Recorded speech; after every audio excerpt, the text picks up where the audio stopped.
Okay, so September 10th of 2019, I'm in sales. So typically, the faster you get your day over with is, you get to go home and spend time with your loved ones or whoever, your dog, your cat, your fish. So I get to my first store, I get checked in, I get checked out, I do my job, and I go. To my second store, same thing. Checked in, checked out, do my job, and I go. Now, when I'm leaving this store, I get a call from a junior college. I had been trying to do a registration, and I was unsuccessful for some reason. So then I uh, I was trying to do a late registration. I left about 10 messages with the dean and the registrar. I left messages all over that campus. So they had called me and told me, okay, so we got your messages. The dean's coming in about 15, 20 minutes. Are you available for a phone call? Can we call you back? They actually called me to let me know, we got your message. We're trying to help you out. We'll call you back. I was like, yeah, cool.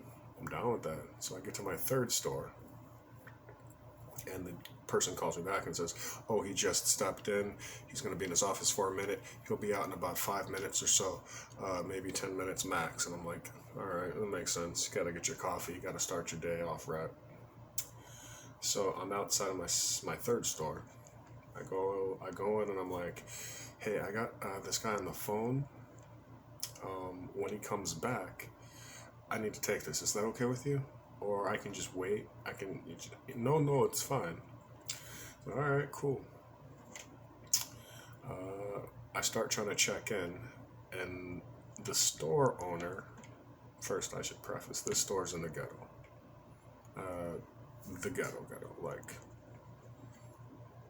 think ghetto Chicago, but think like even worse. Um, and for some reason, this store has had bad owners. It had changed hands. The store had changed hands like 3 or 4 times. I was on the route in sales. I was on the route for about a year and a half, almost 2 years actually. The store had changed hands from this guy to this guy, and this guy to this guy. This is the third owner since I've been on the route, and this owner, kind of weird. He's never around, never seen him, but I do see his cousins and his nephews, keeping it in the family, which is kind of smart. So his cousin or nephew, still don't know their relationship. This guy was about 17, but he looked like he was 15, working at a store that sells loose cigarettes, illegal, not that I care, but he was trying to check me in for maybe the third time, and every time he tries to check the product, I give him a list, I hand him a list, and I say, here, the list is itemized. It's like a receipt. It's essentially what it is. He doesn't know how to read the receipt. Should not be behind the counter. He's like the cashier slash stock boy slash check-in guy. He's doing it all because the other cousin who owns it, or uncle or somebody who owns it, sits in the back in like a big computer room where there's a bunch of camera video screens, and he's just sitting there on his phone monitoring the whole situation out in the storefront. So this guy who's checking me in, the nephew, keeps messing up. He doesn't know how to check it in. So we're going down the list, and he's getting frustrated. I'm getting frustrated. I'm like, all right, this is the second time we've checked in today. Let's do it this way. 48. He says, okay, 48. I show him the 48, the box of 48 items. I don't want to tell you what it is.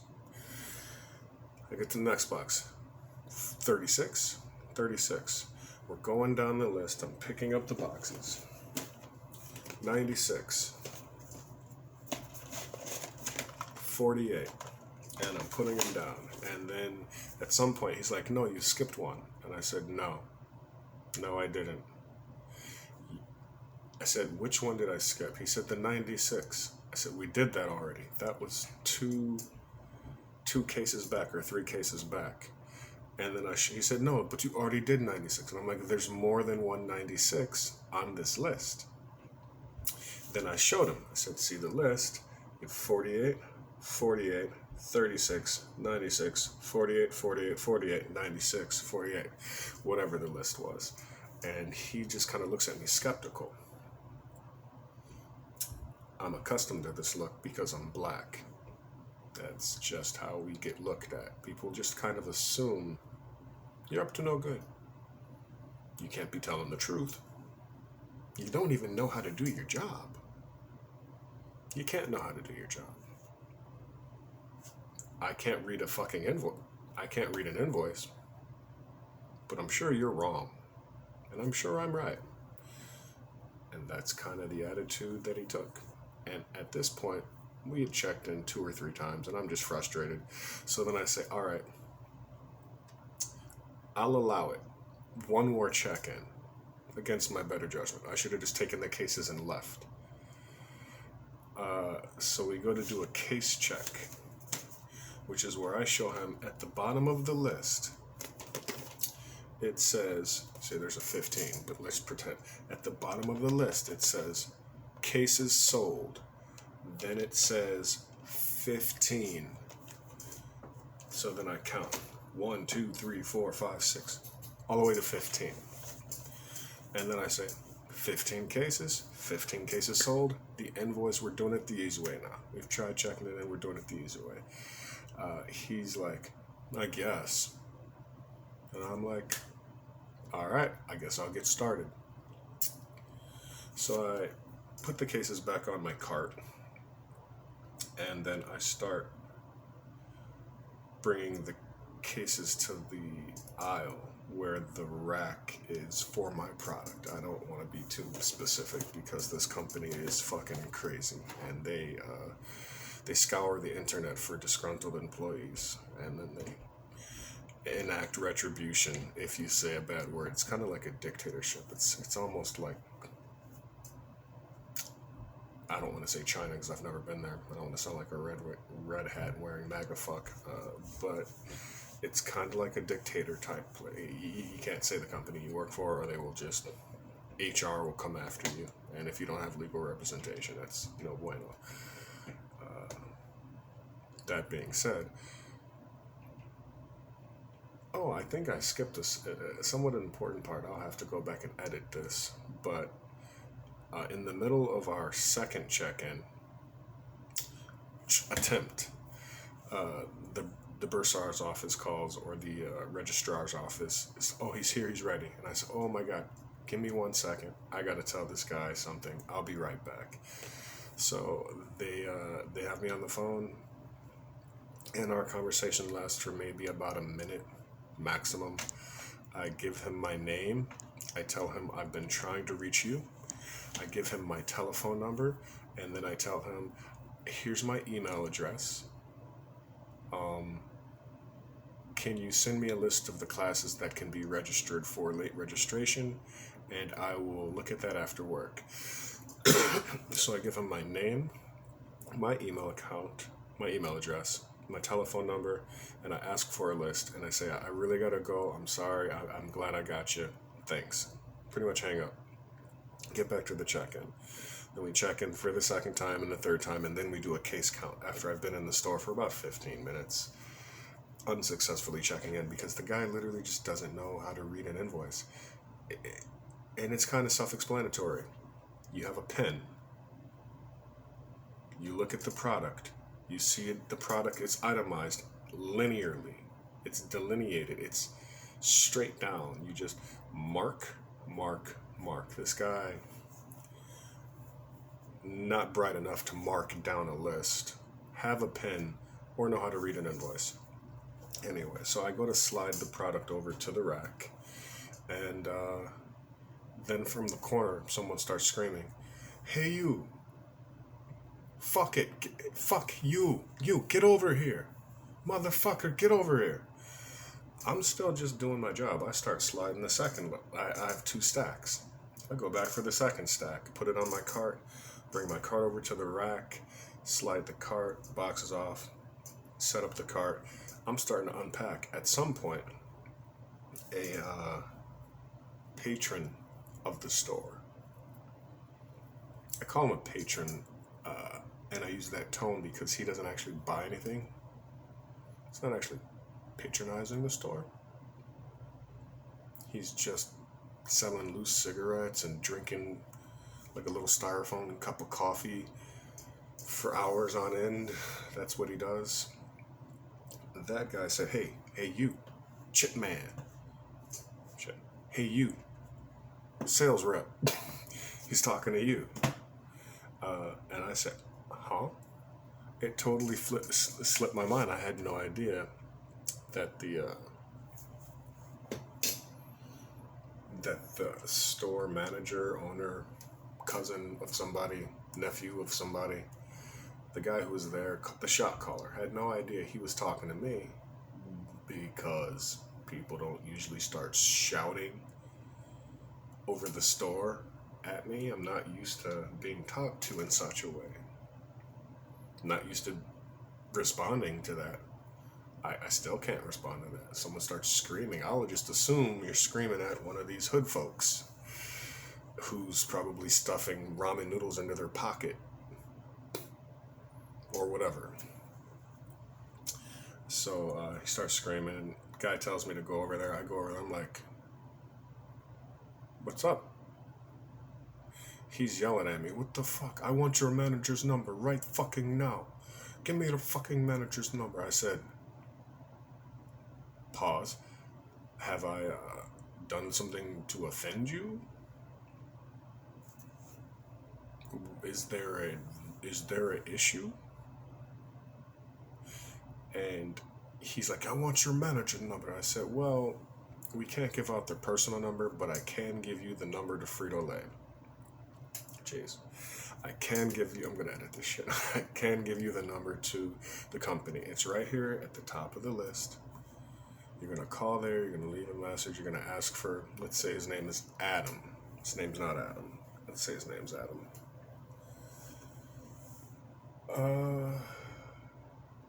So I asked him, did you still want the order? Because I can take it back.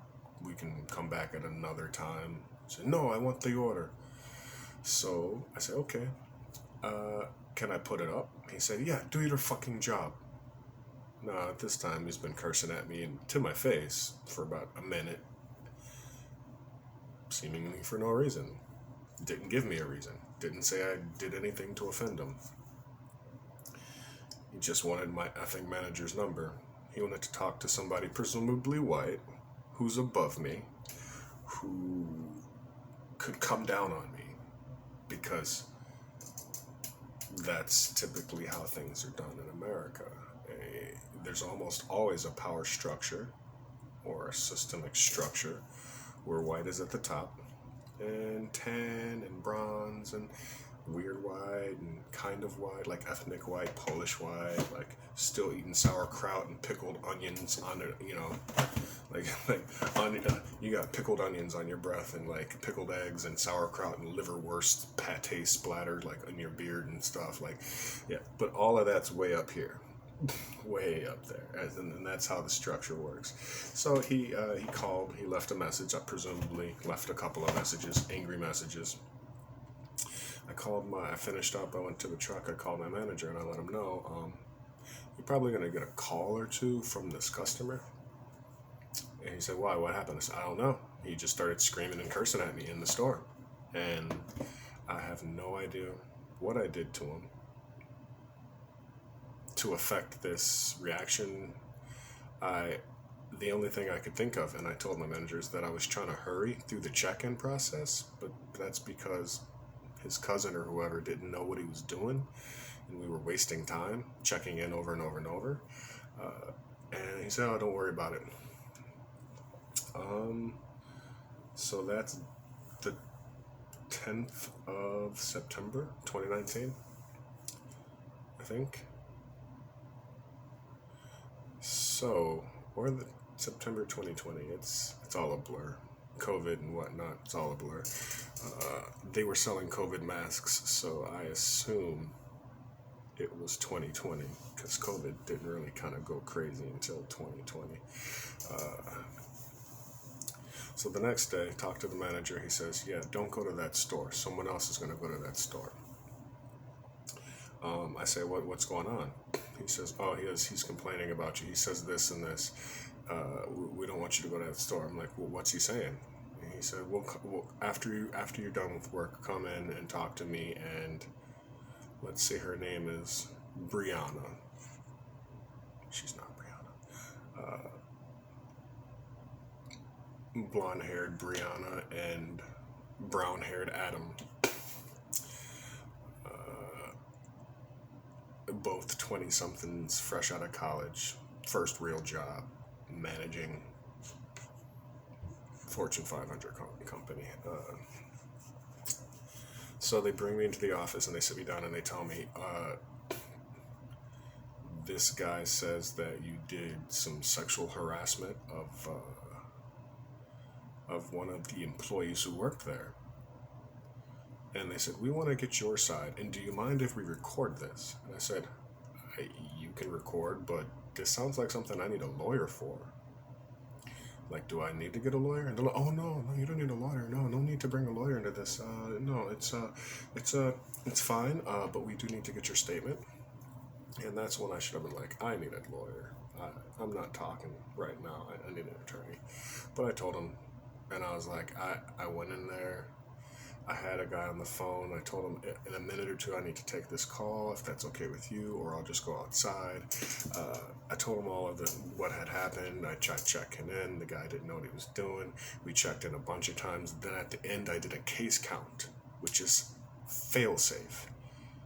We already looked at the actual product a bunch, opened the cases a bunch, and at the last time I just did a case count. I was just like 1, 2, 3, all the way down to 15, and that's the fail-safe part. That's where like, hey, we check all of it in real quick.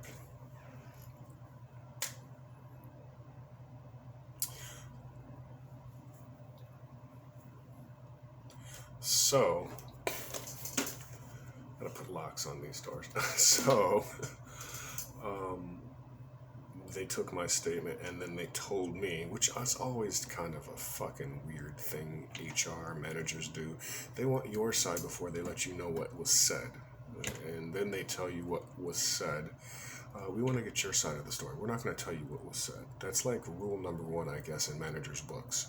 They don't want you to be able to like change your story or collaborate your story or understand what the hell's going on. And then they just want to tell you, we got your story. It's in stone. No changing your story. And then they want to tell you what was said. So what was said was, the store owner says I sexually harassed some hood chick from the super hood. Like, this isn't the hood where kids are riding bicycles, playing frisbee in the park, walking down the street with ice cream, licking their cone. That's how this is kids with ice cream, right?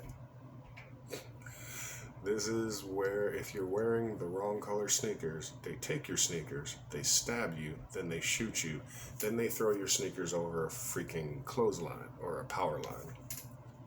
And then at your funeral, they go to your funeral and they shoot up everyone at the funeral. Now there's 10 more people dead. Now there's 10 more funerals so that they can go back. This is that hood.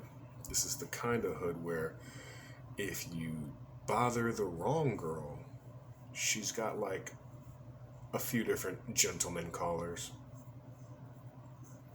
Maybe a baby daddy or two who may or may not have spent some time in a correctional facility and may or may not be affiliated with certain extracurricular organizations that may or may not have a body count. These are the kind of women that you don't fuck with and the kind of people you don't fuck with. And being that I kind of grew up in the hood, I know what not to say and who not to fuck with. So I typically don't mess with anybody. I go to work, I do my job, and then I leave. And then I go home so I can be with the people I actually care about after I've made my money for the day. So that's what was said. I sexually harassed some random hood chick. Possibly Jabba the Hutt, fake pink hair extensions, or even worse, blonde fake hair. That's always been my fake blonde hair on a black chick. Yeah.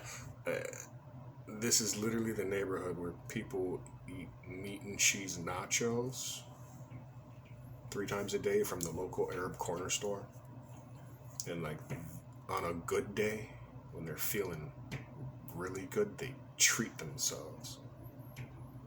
I'll get one of those Italian beefs that's been sitting in that au jus for 5 weeks. Yeah, give me one of them $6 Italian beefs. I'm treating myself.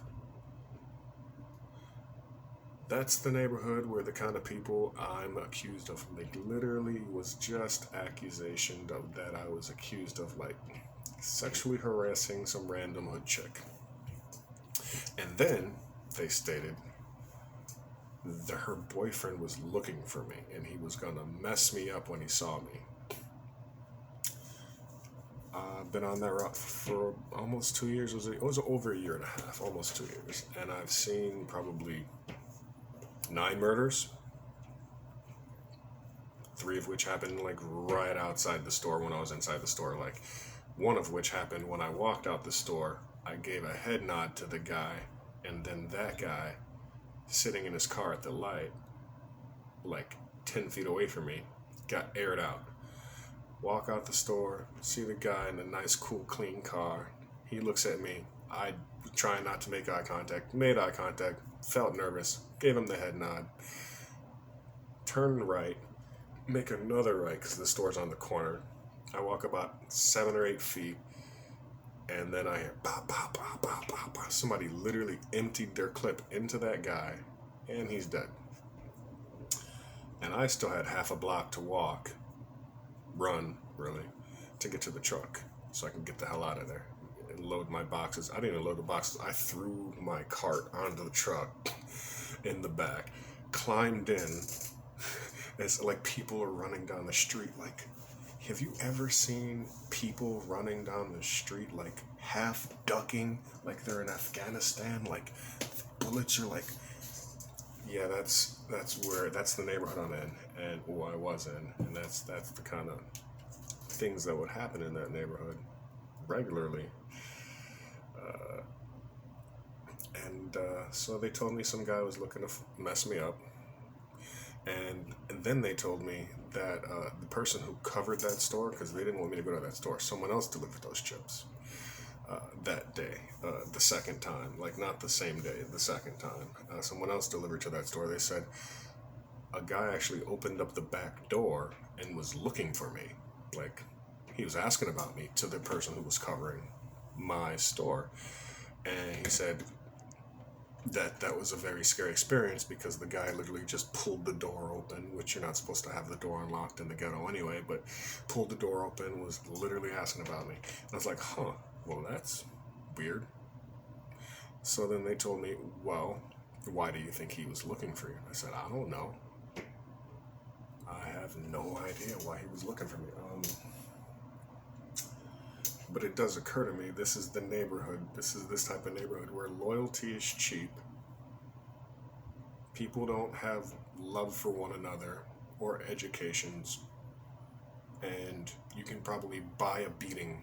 You can buy a beating for a scoop of cheese and meat. Like, hey, go fuck that guy up, take his shoes. I'll give you a Italian beef. I'll even put some extra meat and some nacho cheese sauce on it. And people will go around fucking each other up and murdering over shit, like frivolous shit. Frivolous. So I told him I have no idea, but it doesn't surprise me. The store owner was pissed off, and he just came up with some bullshit. I told him there was no woman in the store, and even if there was, I'm not hollering at some hood chick. But these are 2 affluent white little managers, 22-year-old, 24-year-old. They don't really know. I'm just black. Black is bad. Black is inherently bad. Black is inherently you don't know how to do your job. Every connotation that you've been told about the Wicked Witch, she's black, the Good Witch, why? That inundates certain people with small cranial capacities. Didn't inundate me. I'm the exact opposite. All my cats were black. If I ever get a dog, black. All black everything. Black bandana, fucking black. So they literally they got me fucked up. I was like, I think I need an attorney because this is a very serious accusation. They're like, no, we're just in the talking portions right now. We're just trying to flesh this stuff out. I'm like, there's nothing to flesh out. This guy said I did a crime in his store. And I said, you guys got to get the camera footage. He's got like 10 cameras in that store. You got to get the camera footage. He's accusing me of a serious crime. Sexually harassing people is a serious crime. I think the mandatory minimum is like 3 years in jail. I said, you guys got to get the camera footage. I need you to do that. I wrote a statement. It was like 11 pages. It was probably 7. I'm exaggerating. It was about a 7-page or 8-page like dissertation. It was literally just a dissertation. What happened? Here's what happened. Here's my statement. It'll be very descriptive. It'll have everything that happened from the time I've been in that store. It'll have supplementary, like an auxiliary information. It'll give you all the details that you need to make your decision. And they still made the wrong decision. They pulled me off my route. They told me pending the investigation and that I had to take a write-up. And they told me that I can talk to the union if I chose, but we're going to penalize you. We're going to have punitive measures taken against you based off of an accusation that is not proven. And long story short, it was about an investigation for about a month. The investigation entailed that they called the guy 2 times, and they went out to the store 2 times. Both times the guy ducked them. He did not return their calls. Actually, he didn't return their calls. And when they went out to the store, they talked to another guy who is his brother or cousin. And the cousin told them a separate story, which contradicted the first story. So it was essentially just a bunch of bullshittery. They said that I sexually harassed a female employee. The only female employee at that store was like a 56 or 62-year-old, morbidly obese, balding, blackish woman, like a light-skinned black lady, who sits behind the counter on the far side of the store. She's not at the register. She makes the meat and cheese nachos and she fixes their sandwich. They actually have a hot plate. Like, you can get like a panini style sandwich, not necessarily with the grill marks, just the ham and cheese on a hot plate. Or they would make you hamburgers, or sometimes they would make like French fries or something, or soup. That was the only black chick who was working at the time. There was another black chick, I think she quit months earlier because the new management, the people who took over months earlier, didn't like she was always high at work and she had boyfriends come up to work and hang out. And I think she was preggers, and she just didn't. It's a hood job. It's a ghetto job. It's not a 401k. There's no medical. There's no health. You don't even fill out an application. You give them your telephone number and your name, and if they like you on the spot, you have the job. Kind of like how all jobs are, but without all the frills and all of the frivolousness. So there was no woman there. Told them to get the camera footage. They did not. And I talked to another manager about it. I consider him one of the OG managers. He's always the guy to go to if you have a question. He's very knowledgeable. He seems polite. But I always have to remember they're sharks. Like, it doesn't matter how much someone smiles in your face, they're fucking sharks. He told me that he would try to go out there and get the camera footage. He went out there and the guys changed their story a third time.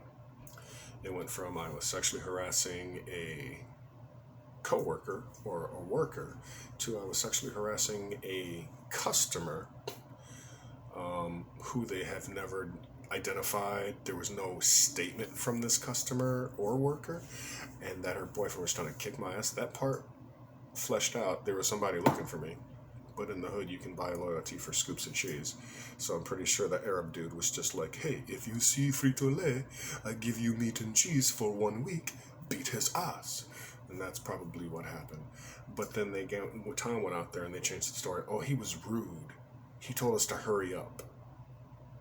Story number 3 was not mentioned by the initial phone call to Frito, was not mentioned in the supplementary email that the guy wrote. He named, he didn't even give his full name. He says, my name is, I don't know if I should say his name because I might have to press legal charges against the guy. He said his name was Sammy. Just Sammy, like Cher, like nothing else, just Sammy. That was the complaint. And Frito was like, well, Sammy said it. Sammy doesn't need a name. Sammy doesn't need a actual tangible name that we can look at. It could have been a pseudonym. It could have just been a fake name that Frito. Ooh, I gotta turn the sales company was like, we don't really care. I mean, you're unfortunately you were born black and we like to fuck with you kind of peoples. So complaint, we don't even need a real name or a real person. We don't need to look into it. We're just gonna go ahead and take measures against you. So that's what happened. The guys changed their story 3 times. They never let us get the camera footage. Wonder why. And my company just kind of gave up. They called twice, and I think they went out there twice. The initial one was my 22-year-old manager, who went out there with the other 24-year-old Becky. What did I say her name was? Brianna, Kiana, some shit like that. Whatever her name, whatever I'm calling her. So they went out there once. The story had already changed by the time they went out there. Then the OG manager went out there, the story changed again. And I brought this up.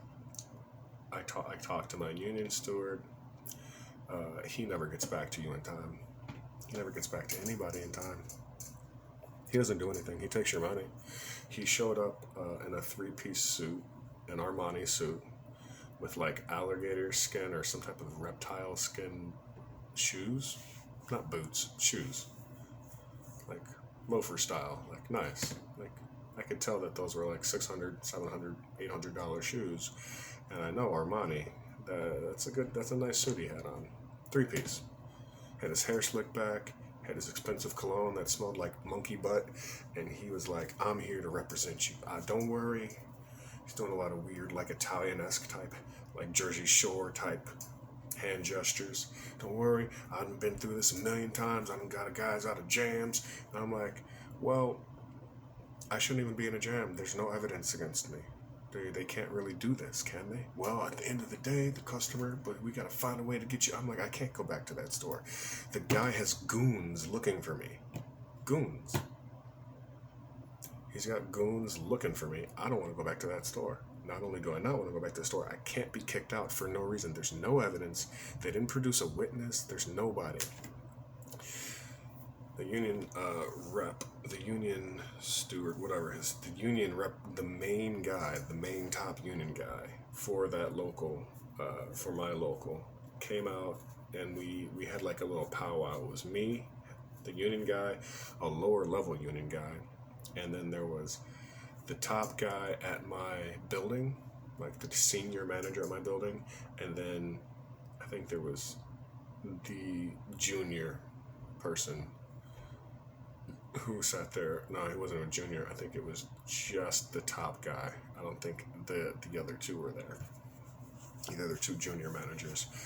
And for about an hour, For about 45 minutes, I just explained, hey, I kept asking for the video footage. You guys never got the video footage. I bet that I'd be exonerated if you tried a little harder. Also, I find it hard to believe you can bring punitive measures against me with no evidence. And the guy didn't even give you his full name. And I gave you a full account, a full record of accounts. I told you what happened in the beginning of the day. I told you what happened at the end of the day. I told you what happened all in between. I gave him a good 8-page dissertation. I'm like, that's what happened. So for an hour and a half, what am I calling this asshole? The top guy? Let's call his ass Lion. Lion ass dumb fuck. That's not his name. Lion pretty much just asked him, he was trying to poke holes in what had happened, because apparently he had read it, and then he was trying to do his junior lawyer thing because they have a superiority complex. They literally think, I can get you to change your story. I'll ask this, I'll ask that. I'll get you to change your story. You're not smarter than me. I'm smarter than you. That's why I make so much money. Which, historically, is bullcrap. That's not why people make money. People make money because they're in positions of authority based off of a variety of circumstances, etc., etc. But he tried to get me to change my story. He kept asking me, well, what about this? Well, what about that? So then what happened? And then he tried to get me to like narc on myself. He's like, so you must have done something. He kept saying that. You must have done something. What do you think you did? What do you think you did that made him mad? And I told him, I don't know, maybe I was just trying to go too fast for his liking. Maybe he thought I was disrespectful in the way that I was going fast. I was trying to get in and out, but that's kind of encouraged at Frito-Lay. You guys say for every time you stop, shit, I gotta change that. It's kind of encouraged at my company. You guys say every time you stop your truck, you're costing our company like $150. So you might as well bring that customer $150 or more. And when you're training, the whole emphasis is on rotation and speed, because they don't want to pay you overtime. We have this thing called backwards overtime. Let's call it backwards. Let's call it Pacific Island overtime, which is ironically very racist and unironically taught to me by some affluent members. Caucasians, the Caucasity. I never heard of Asian overtime or Chinese overtime until I worked at this company. So that's the emphasis. That's what we're taught, is to go fast, get in and get out, get to your next door. Because every minute these trucks are on the road is more liability for Frito-Lay. More opportunity for someone to crash into you, more opportunity for you to be injured, more opportunity for this, that, the other. So I'm just explaining to this guy, I didn't do it, and then his whole, and he started the thing off knowing that what his outcome would be, knowing that he was going to remove me from my route, and I was going to lose tens of thousands of dollars because of it, and having no empathy or sympathy or care for his actions, because in his mind, it's easier just to, trim the corporate fat, get rid of the problem. He just literally kept asking me, what do you think you did? You must have done something. He doesn't even understand that that is very racist in its core. Just to keep telling a black person, you must have done something. What's the impetus of this? What is the impetus? It is, what's the inference? It is, you're inherently fucking guilty. Come on now, boy. Tell me what you did. Did you steal the chicken? You did something. What'd you do? Did you open the chicken coop? What'd you do? You did something. Come on, boy. You did something. You can't be innocent. That is literally the kind of slave brain, slave master mentality that you must have done something because you're inherently bad. Why couldn't this fucking guy just be lying? I mean, we literally have him on record changing a story multiple times We have him not returning our calls, and when we show up at the shop, he won't come out to talk to us. We got these people lying repeatedly. Even still, you must have done something. You can't be innocent. Why would I believe you are innocent? You are black. You must have done something. I was like, I didn't, and it's kind of hard when you're fighting to keep your job to bring up social norms and old school racism to white people. They don't have racial diversity training sessions at this company. They don't have sensitivity courses. They don't take a single course. They literally go from my daddy bought my college to I'm working here to I'm the manager of brown people to I'm climbing the ladder continuously getting further and further away from the people who I am supposed to have their best interest at hand. And when it comes down to disciplinary actions, I don't give a fuck. I've never been around you, never talked to you, don't know anything about you. And all I have to know is that I'm inherently better than you. That's why I'm here. I'm smarter than you. That's why I'm here. I'm here. My daddy bought my schooling. So I'm here. And I'm going to buy my kids schooling. And then my kids are never going to work entry level, mid level. They're always going to be top level. And they deserve it. Did they pay for their own college? Did they work their way through college? Did they pay off their student? Like, no, it's all, I bought it. My kids are going to have it. I bought it for my kids. They're going to have it. That's a structure. Not going to get into that. But literally, after about 45 minutes of me pretty much arguing I didn't do anything wrong, and I begged you guys to get the camera footage. At one point, this guy even said, Lion's bitch ass. He even said, well, even if we get the camera footage and it shows that you didn't do what you're accused of, it also is not going to show that you didn't not do it. I think he phrased it like that or something to that nature. Like, even if it doesn't show you not committing a crime, it doesn't mean you didn't commit a crime. And I was like, yeah, no, that's exactly what the cameras do. They record accurate situations and instances, and you can replay them back. It's used in court. It's a picture says 1,000 words. A camera footage would say 1,000,000. What do you mean it's not going to show that I didn't do what I'm accused of? He said that the camera might not show it, but it doesn't mean I didn't do it. And I was livid. Like, I wanted to stand up, pick the table. What the fuck do you mean, white guy? You're being super racist. Like, thank God you're not a judge and you're determining people's lives and futures. In a way, he is, but I mean, like, that was the most racist shit he's ever said to me that I know of, or about me to my face. And I just don't know how to deal with that. It hurts my soul to this day to know that some Arab dude can just call a company and be like, yo, this brown dude, he's darker than me. Handle him, Whitey. And then Whitey would be like, message received. And then black guy's like, I didn't do it. Show me evidence. Don't you need proof? And then white guy's like, we don't need proof. Why would we need proof?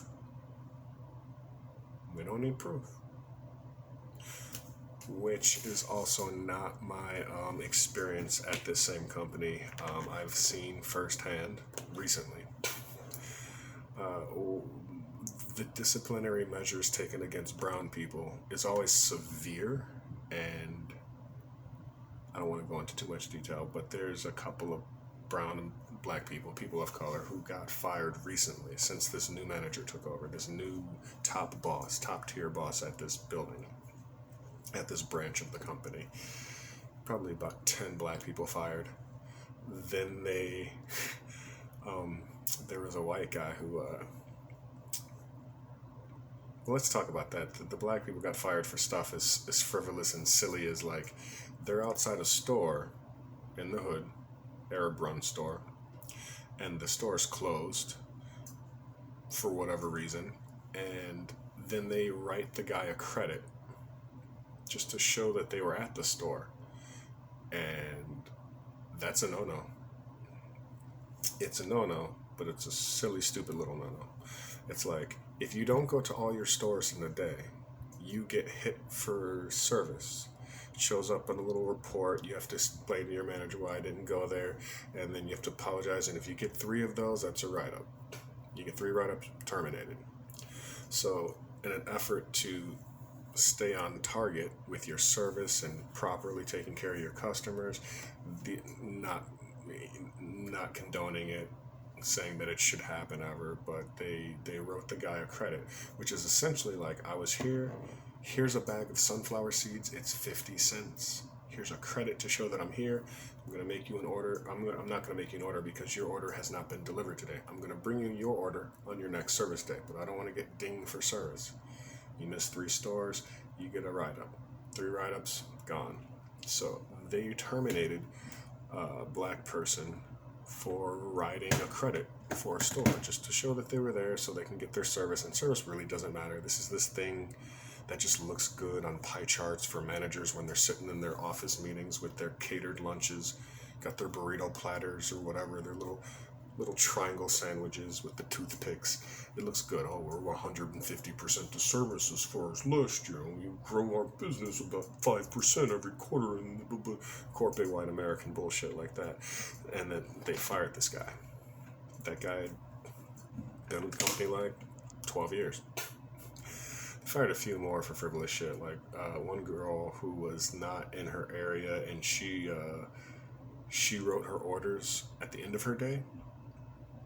Like, she went to the stores, and then for whatever reason her handheld broke or something, or she just didn't want to write her orders there at the store. She wrote her orders later, and they could see when you print out, there's a timestamp on everything you print. So all of her orders were within like 3 minutes of each other when she printed them. I don't know if she saved them, because you can save your orders and then print them at the end of your day. I don't know what that situation was, but they said she was writing her orders at the end of her day. Doesn't seem like a fireable offense. If you're not in front of the store, if you're not in front of the chip, if you're not in front of the product rack, you can't do that. You can be fired. So that they fired her. Now there's a white guy who very recently left his keys in his truck. His truck, he left the door unlocked. Somebody from the hood got in his truck with the keys, took the keys, put them in the ignition, drove the truck away. I think he left the keys in the ignition and the truck door open or something. Someone took his truck, drove it away. And that was a fireable offense. They fired this guy.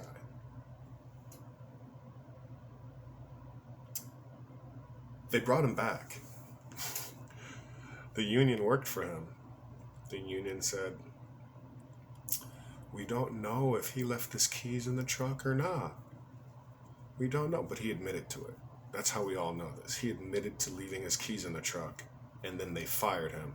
And then, because they can lie to each other, and they're like, well, absence of evidence is the evidence of absence. There are knowns, knowns, and unknown knowns. There's no knowns and no known knowns, and blah, blah, blah. That's literally how white people will work for each other. And they brought him back. I talked to Union Steward. I'm like, how'd they bring dude back? Because he left the keys in the truck. Somebody stole his truck. And then the union guy said, well, there's a GPS and the truck was recovered undamaged. There was just a few bags of product. There's a few boxes of product taken off. And we don't know if he left his keys in the truck.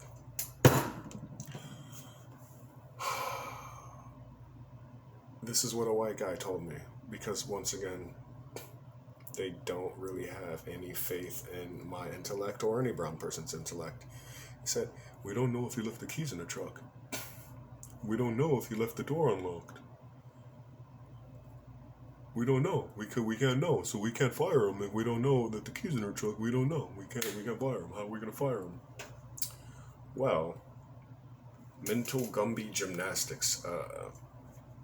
It's the pretzels that they've been themselves into. These white people that I got to work for and work around and work with, who don't have my best interest at hand. How are you gonna get into a locked truck without keys? Isn't that kind of the purpose of locks? Well, you said the truck was not damaged. Doesn't that include the locking mechanism and possibly the windows? Are you telling me the windows weren't broke, the locks weren't busted, and he just entered the truck? Are there master thieves and lockpicks out there in the ghetto? Because it seems if you're a master fucking lockpick, you can just... and you can just do that. Why don't you break into a bank vault? You're gonna do that to steal a couple cases of chips. So literally, the shit they say, you can't drive the truck without the ignition key. But their argument, and I'm sure this is their argument that these three white people used, the top guy, Lion, the union guys, the two union slick talking white dudes, went to the meeting and they were like, we don't know. We don't know. There's nothing we know. We don't have any proof that he left the keys. We don't have any proof that he left the door open. We don't know. And this other white guy's like, yeah, he's white. We don't know. And I'm just like, well, you didn't have any evidence for me. Didn't seem to bother you.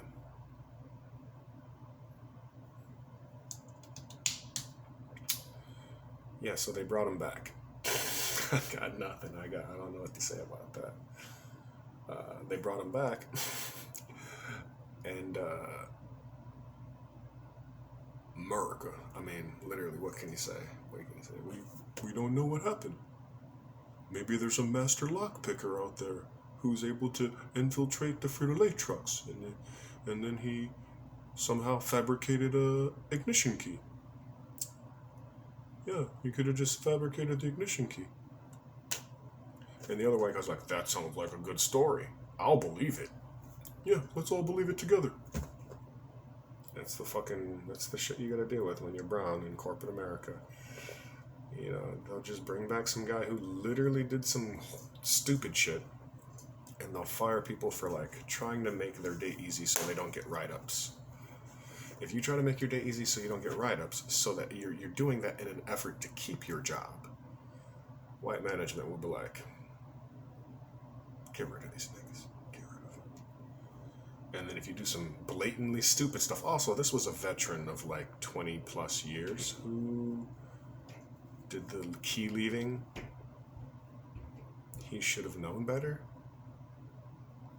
Now, I've personally been in a truck where there's other veterans who crashed into things and didn't put it on their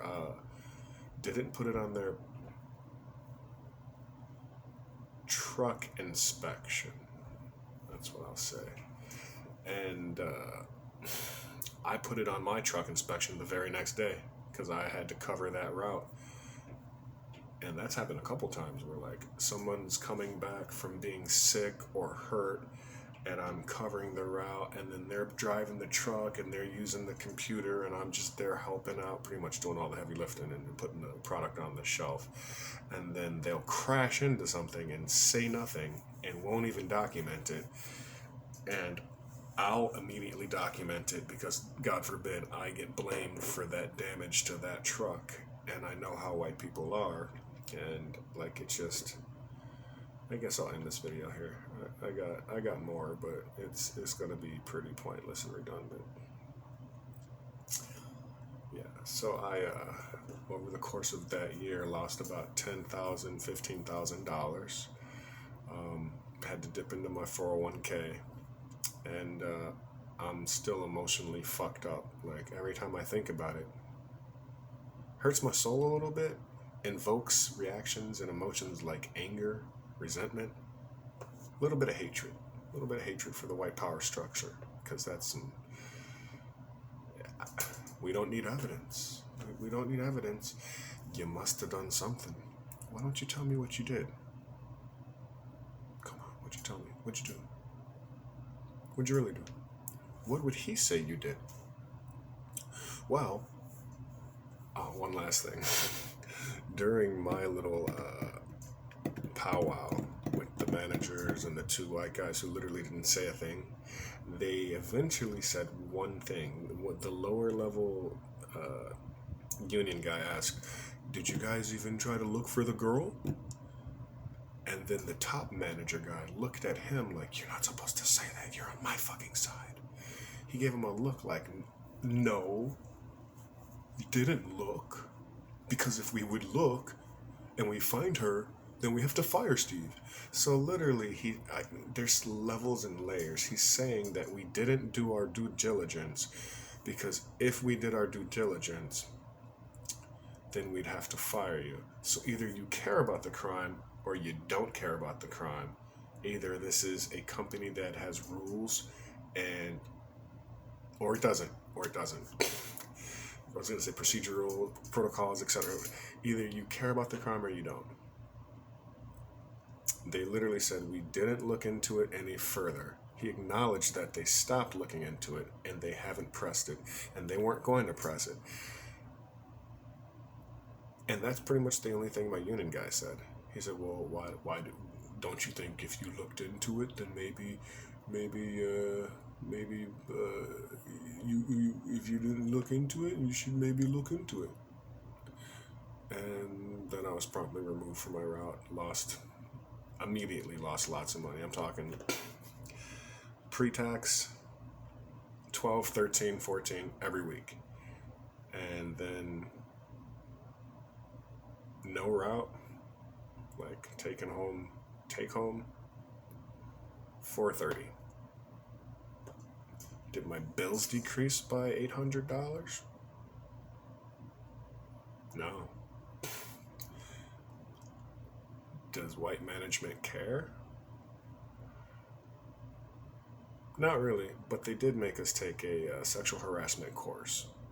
Everyone had to take that, which was kind of awkward because I had already been spreading out what happened. I'm not keeping that quiet. Like literally, top management, didn't look into it, didn't care to look into it, had no evidence, and they make no qualms about taking punitive measures against a black person without evidence.